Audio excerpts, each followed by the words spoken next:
खनक से ख्वाब में दस्तक हमें हर रोज़ देते हो।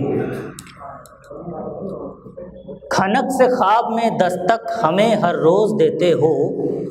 बताओ इस तरह मिलने का जौहर किससे सीखे हो। खनक से ख्वाब में दस्तक हमें हर रोज़ देते हो। बताओ इस तरह मिलने का जौहर किससे सीखे हो। तेरी पाजेब की छन से हमारी नींद खुलती है। तेरी पाजेब की छन से हमारी नींद खुलती है। कभी सिहरन तुम्हारी सांस की कानों में घुलती है। उनीदी आँख में बसकर मेरी हालत पे हंसते हो। उनीदी आँख में बसकर मेरी हालत पे हंसते हो। मुझे भी इत्तला भेजो, क्या तुम भी यूं ही जलते हो। खनक से ख्वाब में दस्तक हमें हर रोज़ देते हो। भले मीलों की है दूरी हमारे दरमियाँ जानिब। भले मीलों की है दूरी हमारे दरमियाँ जानिब। बड़ा लंबा है ये रास्ता, भला तय कैसे करते हो। आपकी तालियां चाहूँगा। बड़े मीलों की है दूरी हमारे दरमियाँ जानिब। बड़ा लंबा है ये रास्ता, भला तय कैसे करते हो। कभी उड़ते हुए पंछी तेरा पैगाम देते हैं। बताओ और किस किस से मुखातिब होते रहते हो। कभी उड़ते हुए पंछी तेरा पैगाम देते हैं। बताओ और किस किस से मुखातिब होते रहते हो। कभी बारिश की वो मिट्टी तेरी खुशबू जगाती है। कभी बारिश की वो मिट्टी तेरी खुशबू जगाती है। कभी वादी से एक कोयल तुम्हारे गीत गाती है। कभी बारिश की वो मिट्टी तेरी खुशबू जगाती है। कभी वादी से एक कोयल तुम्हारे गीत गाती है। तुम्हारे दर्द का एहसास हम तक आ ही जाता है। बताओ बिन कहे ये दर्द क्यों चुपचाप सहते हो। खनक से ख्वाब में दस्तक हमें हर रोज़ देते हो। बताओ इस तरह मिलने का जौहर किससे सीखे हो। मित्रों, आजकल वैलेंटाइन वीक चल रहा है, तो ये जो अगली प्रस्तुति है, जो अगली रचना है, यह उस हर एक शख्स से संबंधित है जो या तो रिलेशनशिप में था, या तो रिलेशनशिप में है, या तो होने की इच्छा रखता है। हमारे कुछ साथी ऐसे भी थे।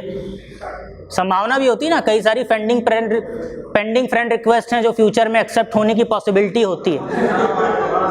तो उस पॉसिबिलिटी के नाम और जो हैं रिलेशनशिप में या रह चुके हैं, इसकी हर एक पंक्ति से कोरिलेट कीजिएगा। मित्रों देखिए, कविता रचना ऐसी होती है जिसको भूमिका की जरूरत नहीं होती।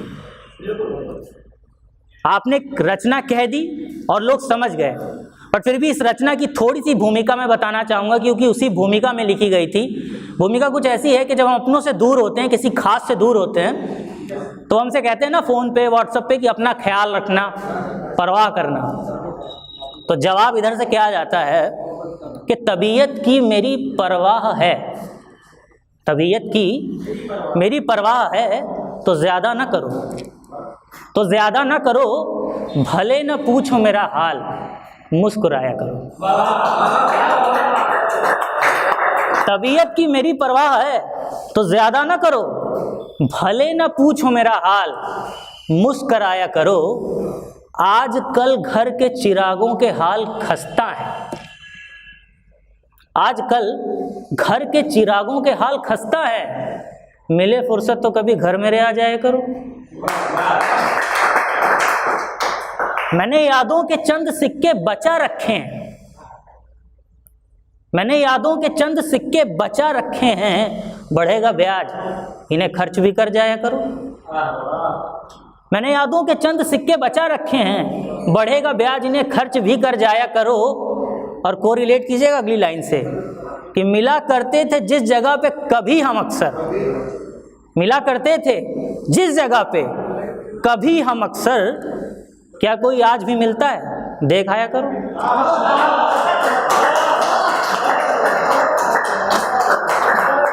मिला करते थे जिस जगह पे कभी हम अक्सर, क्या कोई आज भी मिलता है, देख आया करो। अगली लाइन बहुत करीब है मेरे। भले ना बात मुलाकात कई दिन हो सही, भले ना बात मुलाकात कई दिन हो सही, दिन में एक बार मुझे सोच के शर्माया करो। भले ना बात मुलाकात कई दिन हो सही, दिन में एक बार मुझे सोच के शर्माया करो। आखिरी बार जब मिले थे तो तुम रूठे थे, आखिरी बार जब मिले थे तो तुम रूठे थे, मैं तुम्हें फिर से मनाऊंगा, रूठ जाया करो। तबीयत की मेरी परवाह है तो ज़्यादा न करो, भले न पूछो मेरा हाल, मुस्कुराया करो। और अब मैं एक आखिरी बहुत छोटे से शेर के साथ मैं इस बात को ख़त्म करूँगा।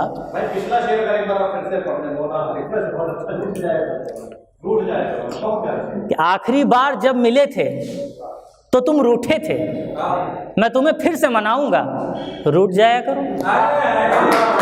तबीयत की मेरी परवाह है ज़्यादा न करो, भले न पूछो मेरा हाल, मुस्कुराया करो। ऐसे ही एक मुशायरे में मैं फैज़ाबाद में सुना रहा था, तो एक भाई साहब खड़े हुए और उन्होंने कहा, सर आपने तो हद कर दी, हद कर दी। तो उसी समय चंद पंक्तियाँ निकली कि अगर आशिकी की हद है, अगर आशिकी की हद है तो तुम ही उसे निभाओ, हमने तो काम सारे हद तोड़ के किए हैं। अगर आशिकी की हद है तो तुम ही उसे निभाओ, हमने तो काम सारे हद तोड़ के किए हैं। बैठे जो जाम पीने साकी ने हार मानी, बैठे जो जाम पीने साकी ने हार मानी, मैं खाना हुआ खाली हम इस कदर पिए हैं। बैठे जो जाम पीने साकी ने हार मानी, मैं खाना हुआ खाली हम इस कदर पिए हैं। और गर दर्द से है नफरत तुमको तो दूर बैठो, गर दर्द से है नफरत तुमको तो दूर बैठो, जब से है होश आया हम दर्द में जिए हैं। और जैसे हमारे साथी ने बताया कि आज आदरणीय जगजीत सिंह की जयंती है, वैसे ही कबीर और रहीम के समकक्ष, जिनको मैं भारतीय काव्य परंपराओं के समाकुल समझता हूँ, वैसे ही एक महान अनुभूति का भी आज जन्मदिन है, संत रविदास जी।